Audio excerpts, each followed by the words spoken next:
नमस्कार. आज आपण आषाढी एकादशी निमित्त उपवासाची झटपट टेस्टी रेसिपी पाहणार आहोत. झटपट रेसिपी बनवायचं म्हटलं, की बऱ्याचदा भगर साबुदाणा भाजावा लागतो. तर आज आपण भगर साबुदाणा न भाजता, भगर साबुदाणा तासनतास न भिजवता झटपट रेसिपी बनवणार आहोत.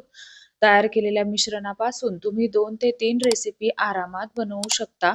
तर आता सगळ्यात अगोदर इथं मी 1 वाटी भगर घेतलेली आहे. बरेच जण याला वरई सुद्धा बोलतात. आता त्याच वाटीने आपल्याला अर्धी वाटी साबुदाणा घ्यायचा आहे व हे आपल्याला 1 ते 2 पाण्याने धुवून घ्यायचं आहे. इथं मी पेल्याचा वापर केला आहे, पण तुम्हाला समजण्यासाठी वाटी बोलत आहे. तर आता त्याच वाटीने आपल्याला 2.5 वाट्या कडकडीत उकळतं पाणी यामध्ये घालायचं आहे. तर पाणी घालत असताना 1.5 ते 2 इंच वरती येईल इतकंच पाणी तुम्हाला यामध्ये घालायचं आहे. खूप जास्त पाणी घालायचं नाही. आता हे आपल्याला 10 मिनिटांसाठी असंच झाकून ठेवायचं आहे, जेणेकरून यामधलं वरई आणि साबुदाणा छान असं भिजलं जाईल. तर 10 मिनिटं झालेली आहेत. यामधलं वरई साबुदाणा भिजलं गेलेलं आहे. आता यानंतर यामधलं शक्य होईल तितकं पाणी तुम्हाला काढून टाकायचं आहे. पाणी काढून टाकल्यानंतर हे खूप गरम आहे, तर हे आपल्याला पूर्णपणे थंड करून घ्यायचं आहे. तर हे थंड होण्यासाठी साईडला ठेवून देऊया. आता आज मी तुम्हाला उपवासाची मस्त चटपटीत अशी चटणी बनवून दाखवणार आहे. तर त्यासाठी इथं मी शेंगदाणे घेतलेले आहेत. तर इथं तुम्ही कुठलीही 1 वाटी सेट करून घेऊ शकता. तर 1 वाटी शेंगदाणे घेतलेले आहेत, 2 हिरव्या मिरच्या व 1च वाटी आपल्याला ओल्या नारळाचे काप घ्यायचे आहेत. आता हे सगळं आपल्याला मिक्सरच्या भांड्यामध्ये काढून घ्यायचं आहे. काढून घेतल्यानंतर आता यामध्ये आपल्याला घालायचं आहे चवीनुसार मीठ. यानंतर अर्धा छोटा चमचा जिरं घालायचं आहे. 1 मोठा चमचा दही घालायचा आहे. दही घातल्यामुळे चटणी खूप छान लागते.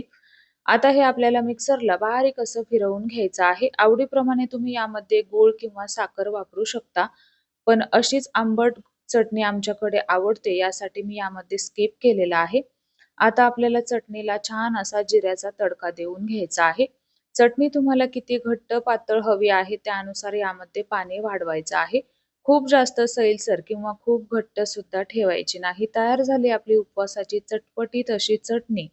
चला आता आपलं भगर आणि साबुदाणा सुद्धा पूर्णपणे थंड झालं, मिक्सरच्या भांड्यामध्ये काढून घेऊया. आता यानंतर चवीनुसार मीठ, अर्धा छोटा चमचा जिरं घालायचं आहे. यानंतर 1.5 मोठा चमचा आपल्याला यामध्ये दही घालायचा आहे. ज्या पेल्याने साबुदाणा, भगर घेतली त्याच पेल्याने अर्धा पेला किंवा 1 पेला दही तुम्ही यामध्ये घालू शकता. आता हे आपल्याला मिक्सरला बारीक असं फिरवून घ्यायचं आहे. अगदी पटकन बारीक होतं, अगदी छान स्मूथ बॅटर असं हे आपलं तयार होतं. कारण आपण हे उकळत्या पाण्यामध्ये घातलं होतं. तर इथे पहा अगदी गुळगुळीत बॅटर मी तयार करून घेतलं. आता यामध्ये आपल्याला अर्धा पेला इतके भाजलेले शेंगदाणे घालायचे आहेत. यामुळे आपल्या पदार्थाला छान अशी चव येते. जर का तुम्हाला ॲसिडिटी होत असेल, शेंगदाणे चालत नसतील तर स्किप केले तरीही चालेल. शेंगदाणे घातल्यानंतर परत हे आपल्याला मिक्सरला फिरवून एका भांड्यामध्ये काढून घ्यायचं आहे. तर आपलं बॅटर तयार झालेलं आहे, पण हे थोडंसं मला घट्ट वाटत आहे. त्यामुळे मी यामध्ये थोडंसं पाणी वाढवलेलं आहे. पाणी घातल्यानंतर हे मिक्स करून घ्यायचं आहे. तर इतकं सरसरीत हे बॅटर तुम्हाला ठेवायचं आहे. यानंतर आवडीप्रमाणे यामध्ये बारीक चिरलेली हिरवी मिरची घालायची आहे. बारीक कुटलेली लाल मिरची घातलेली आहे. याऐवजी तुम्ही लाल मिरची पावडर वापरली तरीही चालेल. आता आपला पदार्थ छान असा जाळीदार व्हावा यासाठी यामध्ये अर्धा चमचा खाण्याचा सोडा घातला. त्यावरती थोडंसं पाणी घालून हे बॅटर आपल्याला चांगलं फेटून घ्यायचं आहे. आता इथे मी आप्पे पात्र कडकडीत गरम करून घेतलेलं आहे. यामध्ये आवडीप्रमाणे तुम्हाला तेल किंवा तूप सोडून घ्यायचं आहे व याचे अप्पे तुम्हाला घालून घ्यायचे आहेत. अप्पे घालत असताना सुरुवातीला कडेच्या साच्यांमध्ये सोडायचे, नंतर मधल्या. आता यावरती झाकण ठेवून हे अप्पे आपल्याला बारीक गॅसवरती 1.5 मिनिटांसाठी शेकवून घ्यायचे आहेत. तर इथे पहा 1.5 मिनिट झालेला आहे. अधेमध्ये चेक करत राहायचं आहे, जेणेकरून खालून करपणार नाही. तर आता इथे पहा एका साइडने छान असे शेकले गेलेले आहेत. आता दुसऱ्या साइडने हे अप्पे आपल्याला शेकवून घ्यायचे आहेत. त्या अगोदर यावरती आवडीप्रमाणे तेल किंवा तूप तुम्हाला सोडून घ्यायचं आहे. शक्यतो उपवासासाठी मी तूप वापरते, पण रेसिपी उपवासाच्या दिवशी केलेली नव्हती, यासाठी इथं मी तेल वापरलेलं आहे. तर इथे पहा मस्त असे याचे अप्पे तयार झालेले आहेत. आपण जे बॅटर तयार केलेलं आहे यापासून अप्पेच नाही तर तुम्ही झटपट कुरकुरीत डोसे सुद्धा बनवू शकता. याच बॅटरपासून तुम्ही इडली सुद्धा बनवू शकता किंवा याच बॅटरपासून तुम्ही ढोकळा सुद्धा बनवू शकता. तर आता अशाच पद्धतीने सगळे अप्पे मी शेकवून घेणार आहे, तयार करून घेणार आहे.